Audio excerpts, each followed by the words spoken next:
Okey, baik cikgu. Kali ini saya akan berkongsi kepada cikgu cara untuk menjana RPH English sekolah rendah. Okey, menggunakan Smart RPH. Okey, first kali cikgu klik pada butang tambah RPH. Okey, pilih minggu, subjek, tarikh. Tarikh cikgu pilih boleh backdated. Okey, kemudian pilih masa. Ni contoh je. Kelas boleh tambah kemudian lah. Tak ada masalah. Kelas tu cikgu boleh masuk kemudian. Kemudian yang penting cikgu pilih tahun. Contoh saya nak buat tahun 6 English.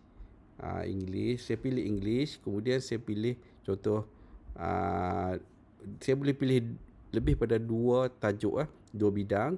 Kemudian topik atau tajuk pun saya boleh pilih lebih pada dua bidang. Contoh, saya nak buat speaking dan reading. Okey. SK saya nak buat dua. Okey.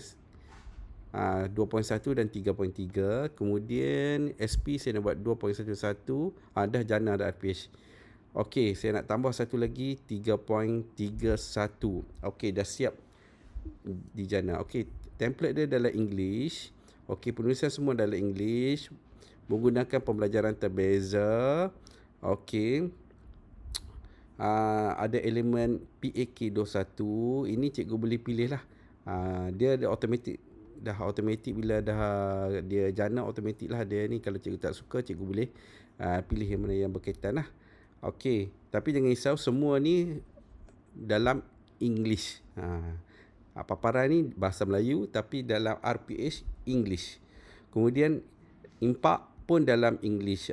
Tapi cikgu boleh masuk kemudian, tak ada masalah. Cikgu pergi mesyuarat ke, meeting ke, pembelajaran PDPC ditangguhkan ke, boleh tulis je kat sini. Kemudian refleksi.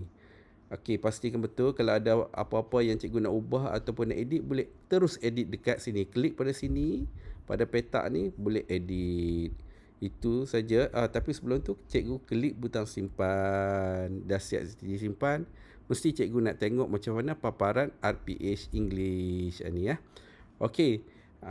Untuk English, okey, warna hijau ni kan. Kita klik butang hijau, klik papan RPH. Okey. Okey, pada papan RPH ni bahasa Melayu. Okey, kemudian English. Okey. Ini adalah subjek English. Jadi semuanya dalam English. Itu saja. Sekian, terima kasih.